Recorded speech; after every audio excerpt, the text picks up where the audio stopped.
Olá, meus amigos, mais um trabalho nosso, mais um vídeo e desta vez é o último do ano de 2024. E como sempre, agradeço a vocês que me acompanharam durante todo este ano de 2024, a vocês que deram like, a vocês que porventura compartilharam e a vocês também que se inscreveram no canal.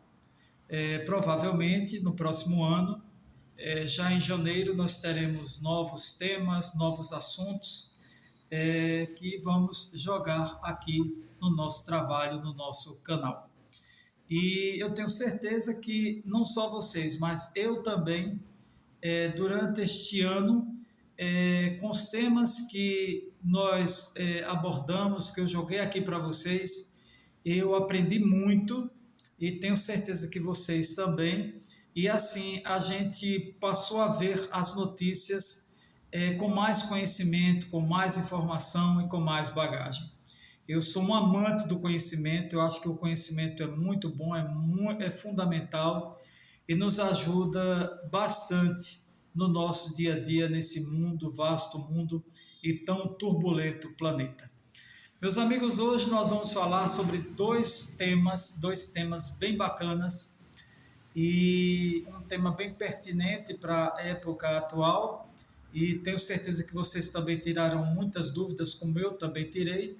E outro tema é um tema ligado à história geral, e que também vai tirar muitas dúvidas, muitas névoas das mentes de vocês. Então vamos lá. Primeiro eu vou falar sobre o Natal, né? Essa polêmica a respeito da data de 25 de dezembro para o Natal. De onde vem isso? Até então, né? Até então não, pelo menos no meu caso, na época de adolescente, olha que faz muito tempo, eu via muito pessoal dizer: Jesus não nasceu no dia 25, jogaram para o dia 25 de dezembro por questões de comércio. Então eu cresci, eu e muita gente com essa visão, mas com essa pauta eu descobri algo bem diferente. Então vamos lá.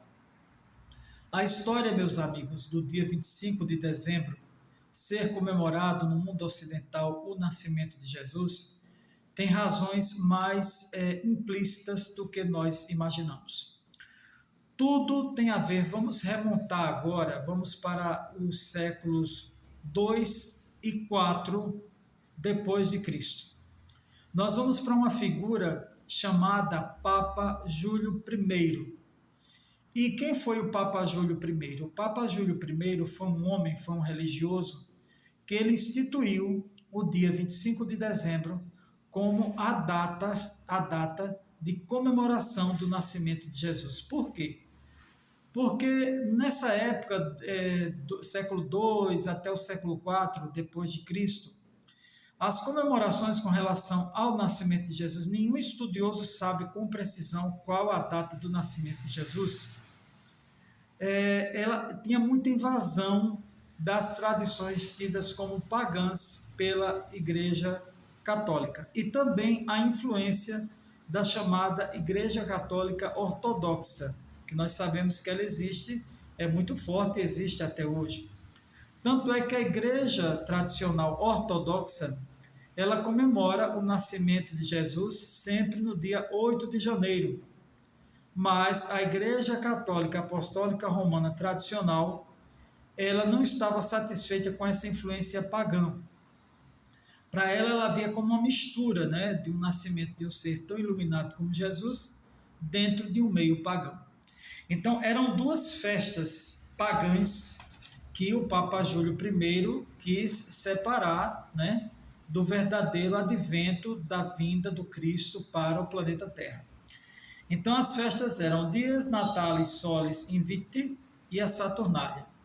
E essas festas elas aconteciam de 21, aliás, dia 15 e 20 de abril e dia 21 de maio. Então ficava essa misturada toda. Então esse Papa foi bem firme, bem incisivo e deixou para o mundo ocidental a data 25 de dezembro para a comemoração do nascimento de Jesus. Lógico que isso começou por ali pela Europa e depois tomou todo o mundo ocidental. O Oriente não comemora tanto quanto nós, que somos ocidentais, o nascimento de Jesus. Aí eu vou passar para vocês algumas curiosidades. A questão do presépio, qual a origem do presépio, qual a origem dessa questão de árvore de Natal e as tidas bolas, né, que se penduram nas árvores, e a questão da própria figura do bom velhinho, ou seja, do Papai Noel. Para vocês terem uma ideia, a questão do presépio, ela remonta ao ano de 1223, quando o então frade Francisco de Assis estava fazendo uma preleção sobre o nascimento de Jesus. Ele usou um presépio como exemplo, e que exemplo foi esse? Que perdura até hoje, né? A questão lá da manjedoura, o menininho representando, né? O pai, a mãe, tem um burrinho. Então o presépio se originou exatamente do frade Francisco de Assis, que depois se transformou em Francisco de Assis, um dos maiores nomes da história da igreja. Depois nós vamos para a questão da árvore de Natal. Qual a origem da árvore de Natal? A origem da árvore de Natal, meus amigos, vai lá para trás, vai lá para a Escandinávia e para os povos germanos, ou germânicos, porque vai tudo para a questão do deus Thor, da mitologia, acho que é a mitologia escandinava. Depois eu vou fazer um vídeo sobre isso, que era o deus do martelo.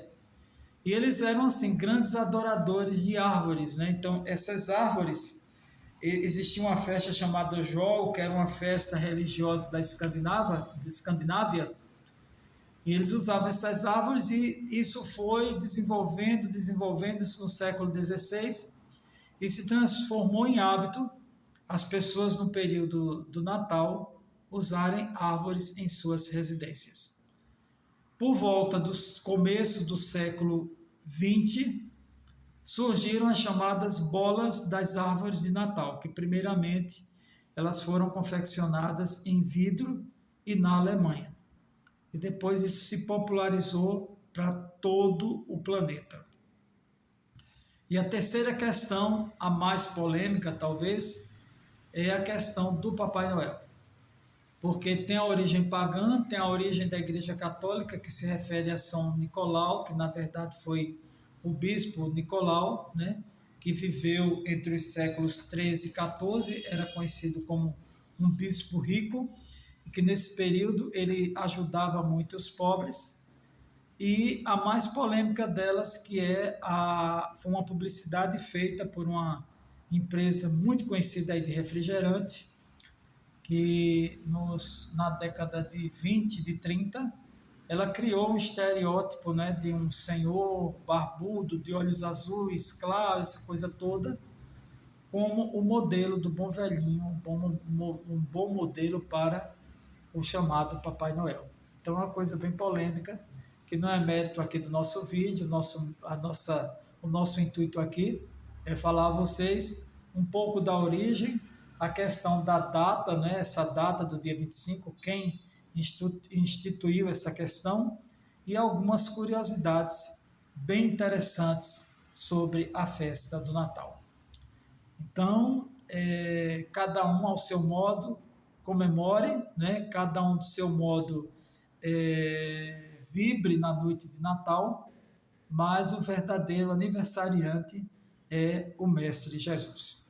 Vamos agora para o outro tema, que é bem interessante, que é a questão das esfinges.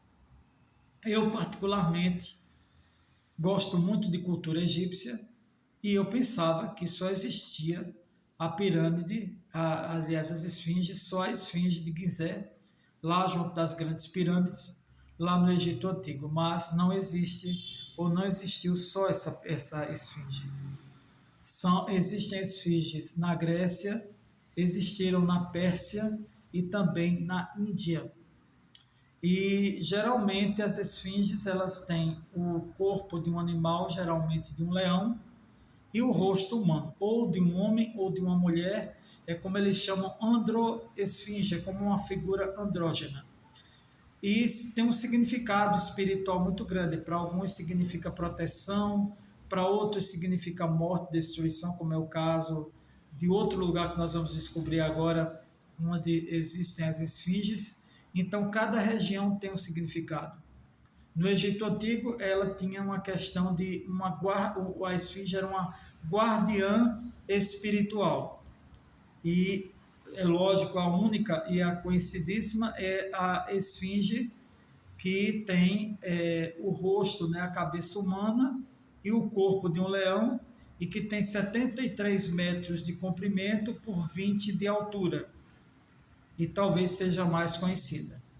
Porém, contudo, todavia, eu descobri que existe uma pirâmide na Grécia Antiga, e essa pirâmide ela tem muito a ver, muito, com morte, destruição, porque ela faz parte do monstro Quimera. E ela automaticamente tem muito a ver, quem gosta de mitologia grega, com a história de Édipo Rei. Para quem tem o Brasil, tem uma memória muito voltada para a mídia, há alguns anos, há quase 40 anos, passou uma novela muito famosa que ela falava exatamente sobre a tragédia de Édipo Rei, que era a história de Jocasta. E essa história é tão importante que hoje existe o complexo de Édipo, que é amplamente estudado, né, dentro de psicanálise, dentro da psicologia. Então, de onde é que vem isso? Vem que Édipo era Édipo Rei, ele era um homem muito, digamos assim, quase que um herói, e o rei daquela região, na Grécia, Creonte, pediu que ele decifrasse o enigma, né, das esfinges. Porque a esfinge, ela diz, decifra-me ou devoro-te. Então vem exatamente disso. E o Édipo, ele conseguiu decifrar e assim ele destruiu esse enigma que perdurava em cima das chamadas esfinges.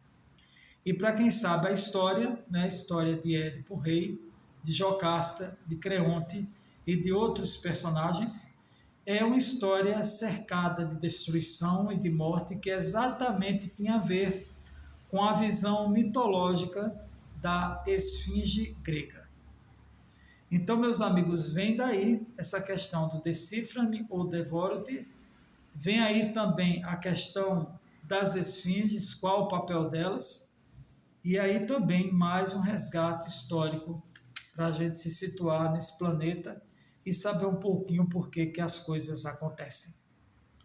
Encerramos o último vídeo de 2024, mais uma vez agradecendo a vocês, espero que no próximo ano, novos temas, novas produções, não é tão simples, né, o nosso vídeo, e que vocês continuem gostando e que esse trabalho seja útil.